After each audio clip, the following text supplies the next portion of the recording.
Back in January last year, I got a call from Hugo Dixon, who wanted to discuss an idea for a column.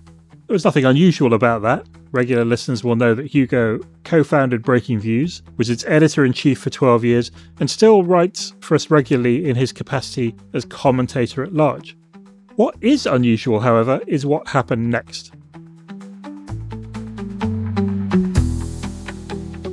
Hugo's idea was about Russian central bank assets. Shortly after Vladimir Putin invaded Ukraine in early 2022, a group of developed countries, including the United States, European Union, Great Britain and Japan, froze the foreign currency reserves that Russia's central bank had parked with other institutions. It was a lot of money, more than $300 billion, and it was a radical and unprecedented move. All big central banks hold foreign currency reserves with their counterparts, and there's a long-established legal principle that those assets are beyond the reach of governments. But Western countries decided that Putin's aggression justified their response. As the war with Ukraine dragged on, policymakers debated what to do with the frozen assets. Some politicians, including several prominent figures in the United States, argued for grabbing the money and giving it to Ukraine to fund the war, but Europeans refused.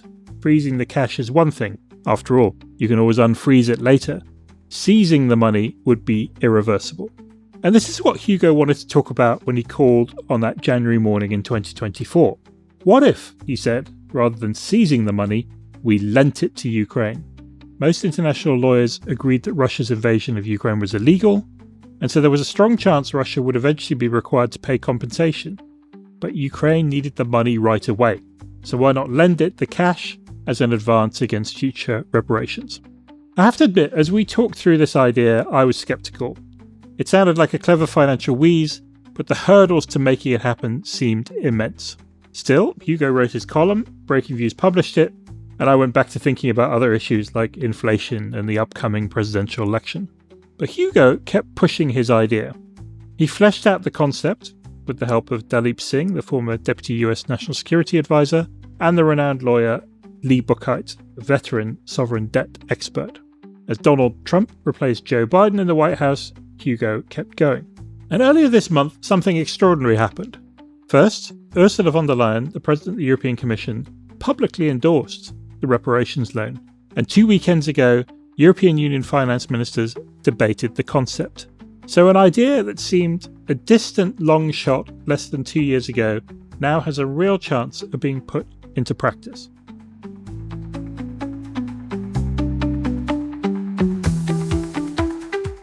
That's why this week on The Big View, we're going to talk about what happens to Russia's frozen central bank assets.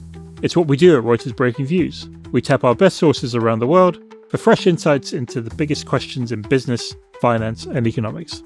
I'm your host, Peter Thalassen, and I'm delighted to welcome Hugo Dixon, who is joining us from the Greek island of Tinos.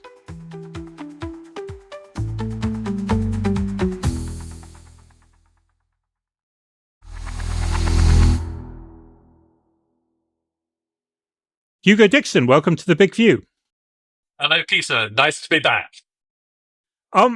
So Hugo, as I was saying just now, you've been thinking about this topic for several years, but not everyone who's listening to this podcast will be as close to the topic as you are. So let's just start with the basics.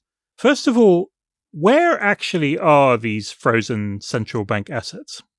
Well, the only thing we know absolutely for sure is that about 190 billion euros is at Euroclear in Brussels, the clearinghouse in Brussels. Then there's another 20 billion euros elsewhere in the EU. It seems, at least the European Union has said there's 210 billion in the EU as a whole. But, it's possible these numbers don't really match up. Then it's thought about $75 billion outside the EU. So put it all together, it's something north of, if you talk in dollars, $300 billion.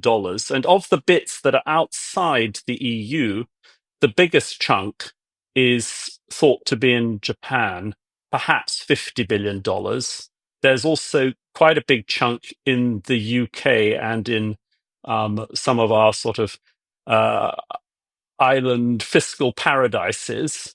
and there are bits in Switzerland, and there's about $5 billion in America.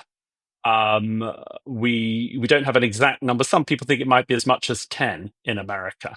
So but it's probably not as much. That the best numbers I've seen are more like $5 or $6 billion in America. So the very large chunk of it is in the EU, of which almost all of it is at Euroclear. Right. And so when the war broke out in 2022 and the assets were frozen, there were a lot of, as I understand it, a lot of these were sort of bonds and government bonds and things like that. I mean, presumably over the years, some of these bonds have matured or paid interest, so the composition of the assets has changed. Yes, we think that about 90% of what is at Euroclear has turned into cash, because it wasn't long-term bonds, they were quite short-term bonds. So it's the numbers going around are something north of 170 billion euros at Euroclear is in cash. And one would imagine that similar things have happened in the other places where the Russian assets were deposited. Just to be clear, these are Russian sovereign assets. We're not talking about the oligarchs' assets, which is a completely different kettle of fish. Yeah. So we'll get into the weeds of your idea shortly, but before we do that, I just want to go back to this to understand, at least from your perspective, what has happened politically to get to the point where European finance ministers and Rachel Reeves in the UK and so on are talking about this idea of actually sort of backing a loan with these assets. I mean, I remember early on, and when this idea was gaining some traction, it seemed to be people in the US and the Biden administration who were keener on the whole concept than the Europeans. So what has changed? Well, I think two things have changed. One is Trump, and that his arrival and the fact that he's effectively cut off financial support to Ukraine, means that Europe has to pick up the gap. And Americans were providing almost half of the total support to Ukraine. And so the Europeans need to roughly double what they've been provided in order to keep Ukraine where it has been. And if they want Ukraine to do better, they've probably got to do more than double the financial support. And of course, European governments' finances, along with many other governments in the world, are not in great shape. And I mean, you only have to look at the fiscal crisis that's caused a political crisis in France. You can see the fiscal problems in the UK. Even Germany, although it has much more financial firepower, doesn't want to carry the burden for the whole of the EU. And then I would say the third thing, which is important, is the arrival of Friedrich Merz as the German Chancellor. Olaf Scholz, when he was the German Chancellor, was very much against doing anything ambitious with the Russian assets. Friedrich Merz has been much more willing to entertain creative financial ideas. He's more of a financier, obviously from a legal background, but that actually is very relevant to this because we're talking about the intersection of finance and law.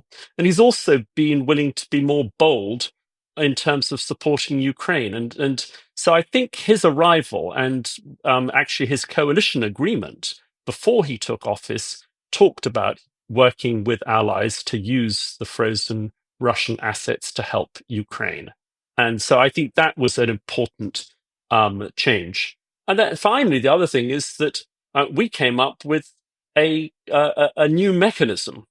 And although we came up with it a year and a half ago or so, and although a lot of people did read about it on Reuters and on Breaking Views, not everybody got their head around it. And it's taken us quite a bit of time to explain the idea to some of the people in high places.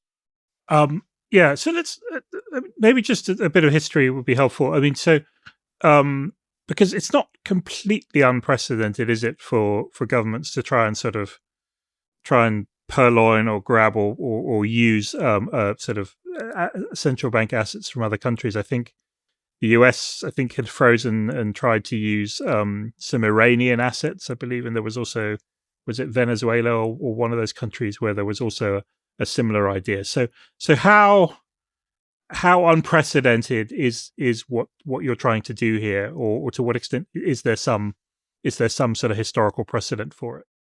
Well, I mean, we wouldn't use the words purloined or grabbed. What we're Right. talking about is a loan. Right. And what's particular about our mechanism is that it is not a confiscation of Russia's assets. In terms of precedents, well, I think the things that are worth mentioning is that there have been quite a lot of examples of sovereign assets being frozen. And you've mentioned a few. Can't remember the details of those particularly, but one of the best known cases is Saddam Hussein's sovereign assets when he ran Iraq were frozen after he invaded Kuwait. And so there is an example there. There is the other thing to talk about is because we call this a reparations loan. This is linked to Russia's obligation under international law to pay reparations. There are some. First of all, the law is pretty clear that if you invade another country and cause damage and you don't have a good reason to invade that country, you have to pay damages. Normally, though, countries don't pay damages because normally the ones that do the invading are the strong ones, and there's no way to actually force them to pay up. But again, with the Saddam Hussein invasion of Kuwait, there is a good example where Iraq was forced to pay, I think it was just north of $50 billion to victims of its invasion of Kuwait.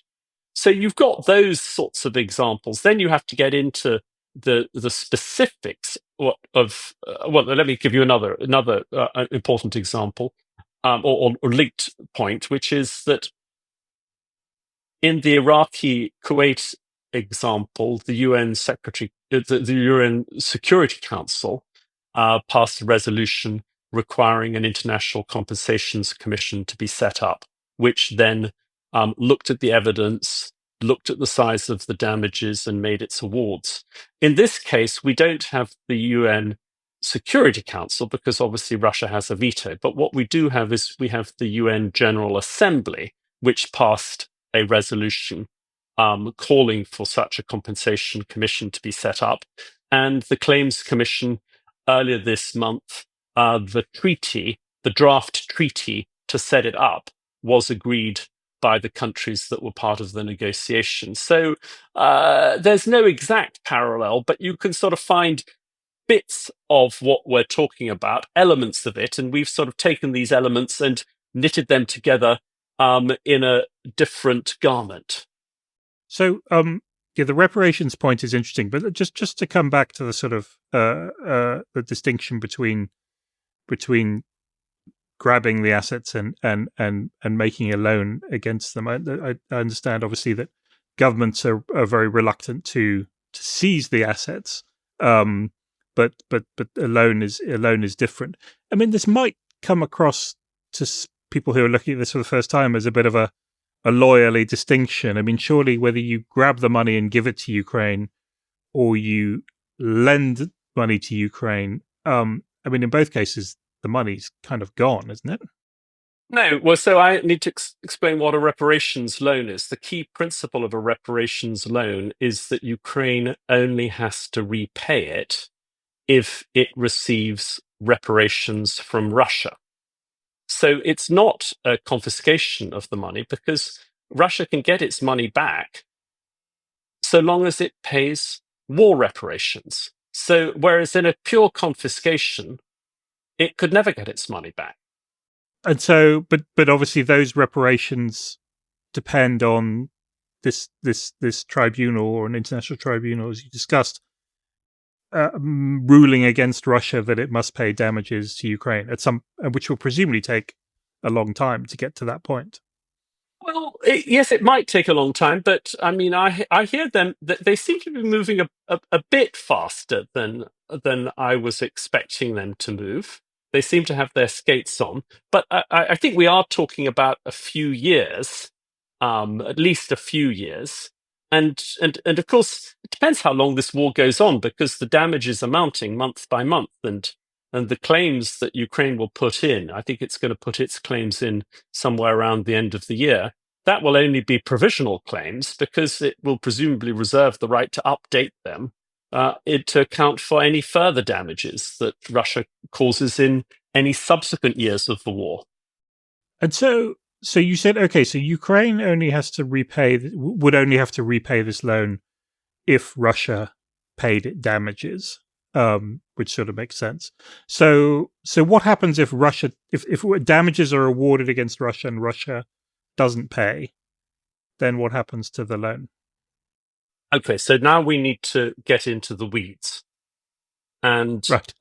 because Let's get in. because there are two versions of the reparations loan. I mean, there may be more than two versions. We ourselves have had several versions, but there are two main versions out there. There is the version that I developed with Lee Buchheit and Dilip Singh, and then there is the version that the European Commission is running with at the moment. And the thing that is common between the two mechanisms is that they're both reparation loans. From Ukraine's perspective, they are the same. Ukraine gets money, and it only has to repay it if it receives reparations. The difference between the two mechanisms is exactly where does the money come from in the first place. So I will explain. Shall I explain the scheme we're going with first? So Yeah. the scheme that we're going with Go for first is it involves taking the Russian assets, transferring them to a special purpose vehicle, and then lending the cash portion to Ukraine. So what happens is that it's actually Russia's cash that is used to make the loan, and it gets an IOU in return. And if it doesn't pay reparations, Ukraine doesn't repay the loan. And that IOU, Vladimir Putin can take it and can plaster it on the downstairs toilet in his dacha, but he can't do much with it. So that's what happens under our scheme. Then the European Commission has a different mechanism which they are running with, and it's so the way it works is it's a more complicated mechanism. And the way that it works is as follows: is that let's simplify things and just consider Euroclear for the moment. Let's assume we're just dealing with Euroclear. Russia has a claim against Euroclear because it's deposited its assets there. The cash inside Euroclear actually belongs technically to Euroclear. It doesn't technically belong to Russia. What happens under the EU scheme is that the EU gives Euroclear a bond and in return receives the cash. So it gets hold of a pile of cash, and what it then does is it lends that cash to Ukraine in the reparations loan. So your question is, what happens if Russia doesn't pay reparations? Under the EU scheme, the European Commission scheme, its idea is that the Russian assets stay frozen. And they do not get unfrozen until and unless Russia pays reparations. Therefore, Russia is never in a position, unless it pays reparations, it is never in a position to tell Euroclear to give it back its assets. And therefore, Euroclear never has to ask the EU to repay the bond. So that is the European Commission's mechanism. They haven't actually said it absolutely quite like that, but that's the way that I understand it from my sources. And I So find this, it so this, quite an ingenious scheme. Anyway, yeah. So this bond would basically sit in Euroclear indefinitely unless Russia does something to sort of to unfreeze it, basically. that's the idea. As far as I understand, the idea is that the bond stays there. I mean, there could be various different ways that the bond is organized. It could be a short-term bond that continually repays, or it could be a perpetual bond, or a short-term bond that is continually renewed, or a perpetual bond that has a break clause if Russia is in a position to ask for its cash, its assets back. But the important point is that Russia is not supposed to be able to unfreeze those assets until it pays reparations. And the 200 billion euro question is whether or not Russia will be able to find a way of getting those assets unfrozen without paying reparations. That's the big question mark over the European Commission's version of the scheme, which our version of the scheme does not have to worry about, because once the cash has been lent from the Russian cash to Ukraine, if the Russian assets are unfrozen, still all that Vladimir Putin has is an IOU from Ukraine, which he can plaster on his downstairs toilet in his dacha. I see. So, I mean, talking about what Russia does then, I mean, they've threatened all manner of Can I legal just? I want action. to give you one other. Can I give you one other Yeah, feature? Because I think there is one other important feature of the European Commission's mechanism, and this is that the bond that it would issue to Euroclear in return for Euroclear's cash would be guaranteed by European Union member states. It's a big bond. You know, if you add up all the different bonds, not just Euroclear, but elsewhere, it might be up to a couple hundred billion euros. And the European Union doesn't believe that it's ever going to have to repay this bond. But there are scenarios, for example, if as part of some peace deal, Vladimir Putin and Donald Trump say, well, we've got you peace, but all you've got to do, you Europeans, is unfreeze those assets. That's part of the deal.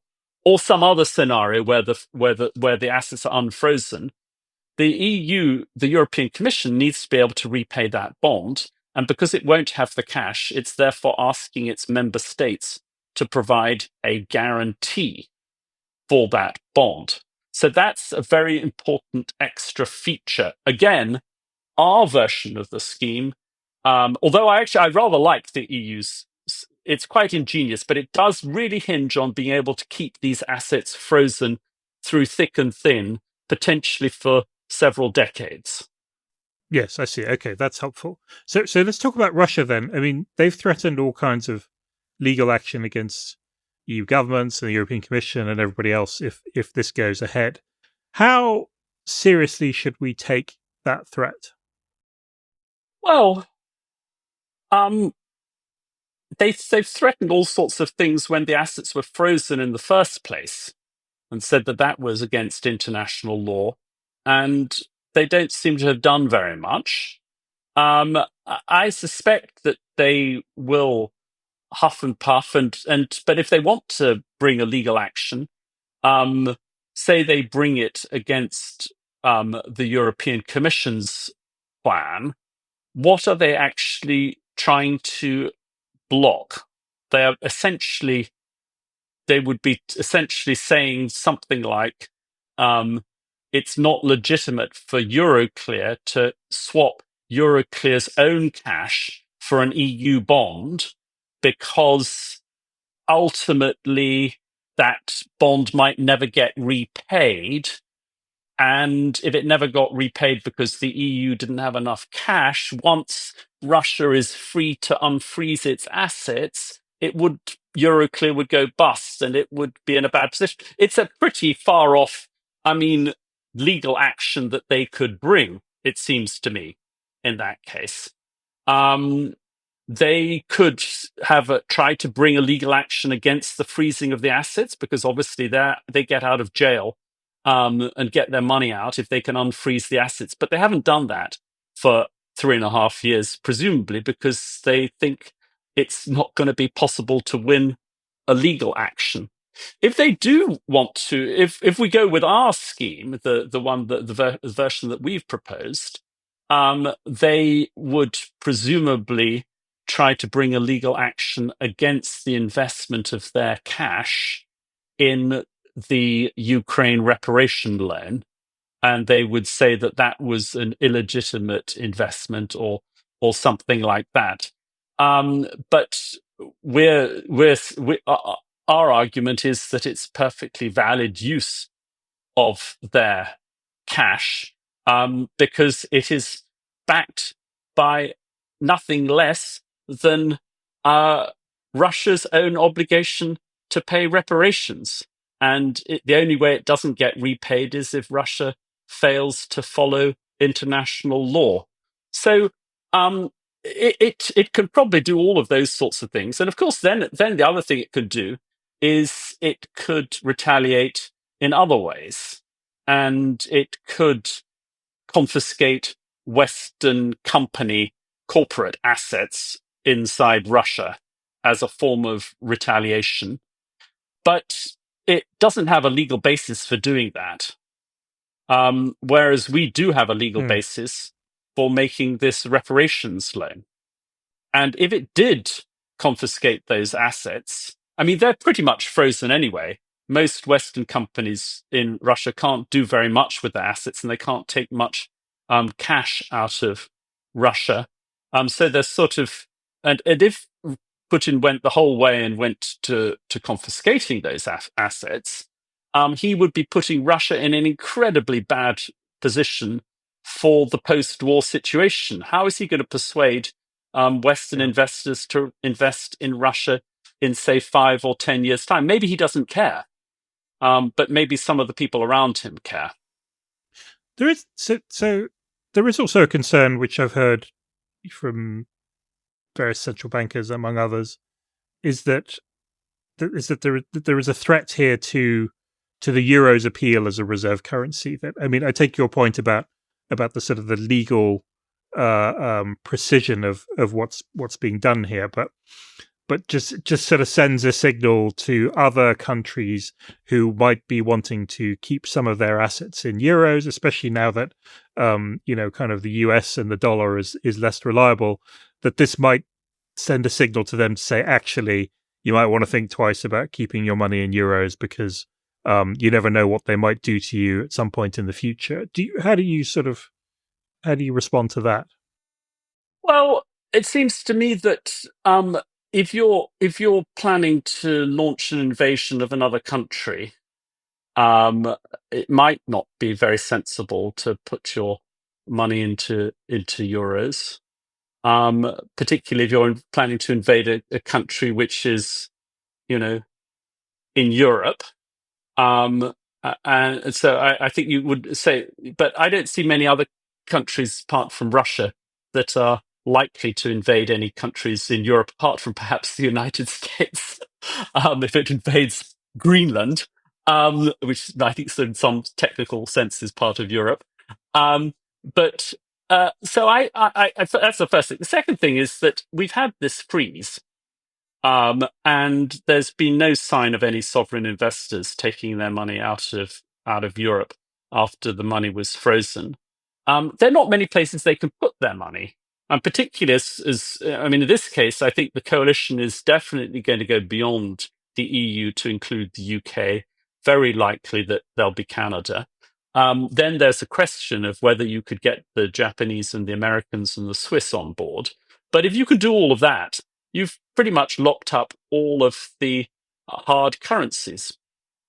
But then, for me, the killer argument is that the real risk to the euro is if Russia gobbles up Ukraine, because Europe hasn't provided it enough money to defend itself.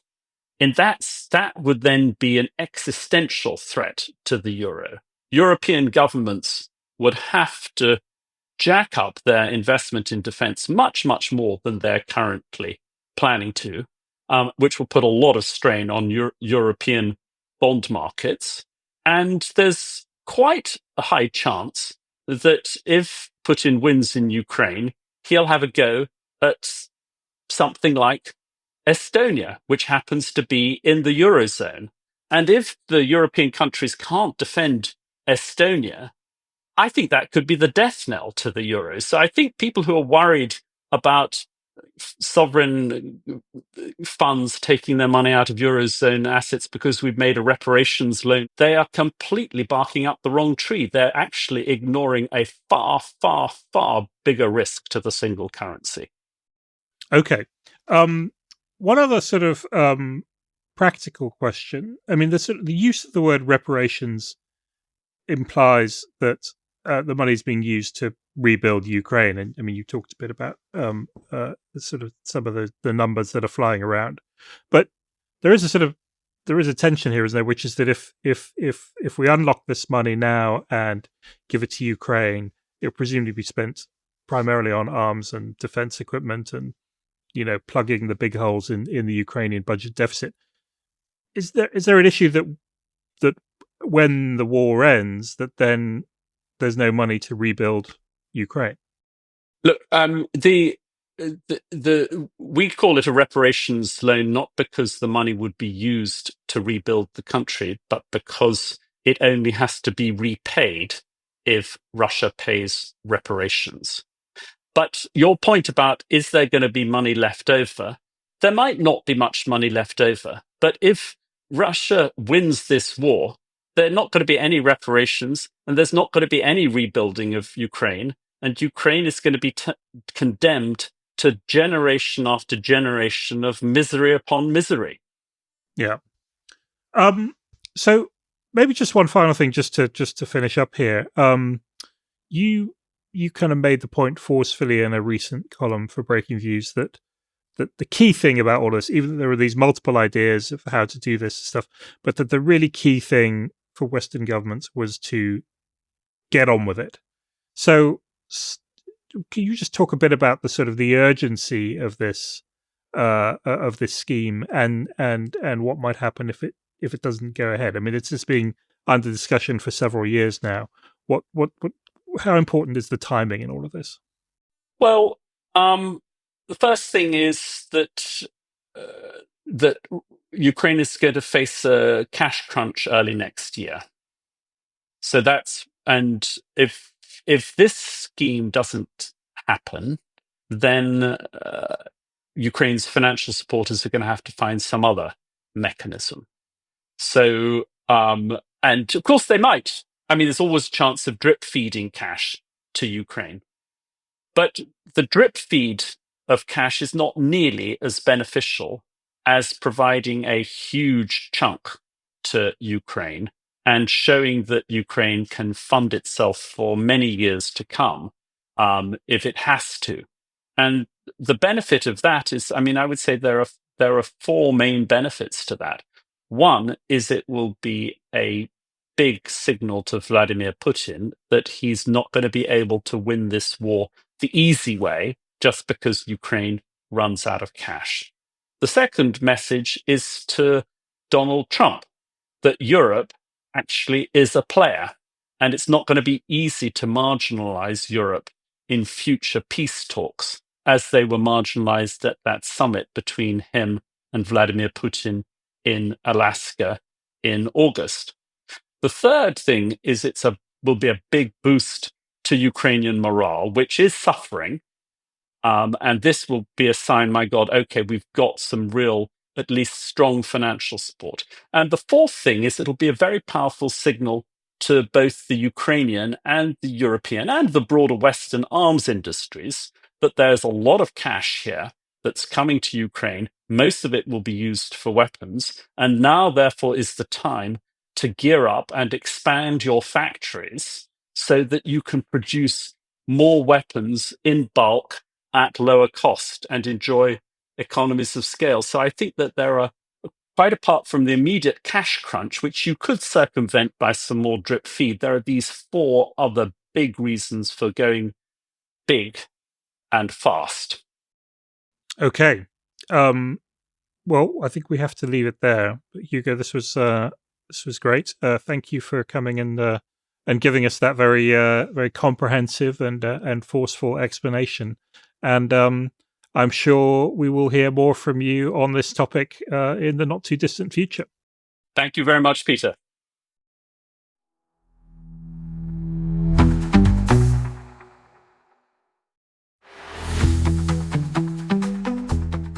That's it for this week. Thanks to Hugo for beaming in from his Greek island, and as always, thanks to you for tuning in. This podcast was produced by Oliver Tasic in London. You can listen to a new episode of The Big View every Tuesday, and don't forget to tune in to our sister podcast Viewsroom every Thursday, as well as the other great podcasts from the Reuters team. If you like what you heard, please follow The Big View and let us know what you thought. And check out our views on the biggest stories in business and finance every day at breakingviews.com and reuters.com.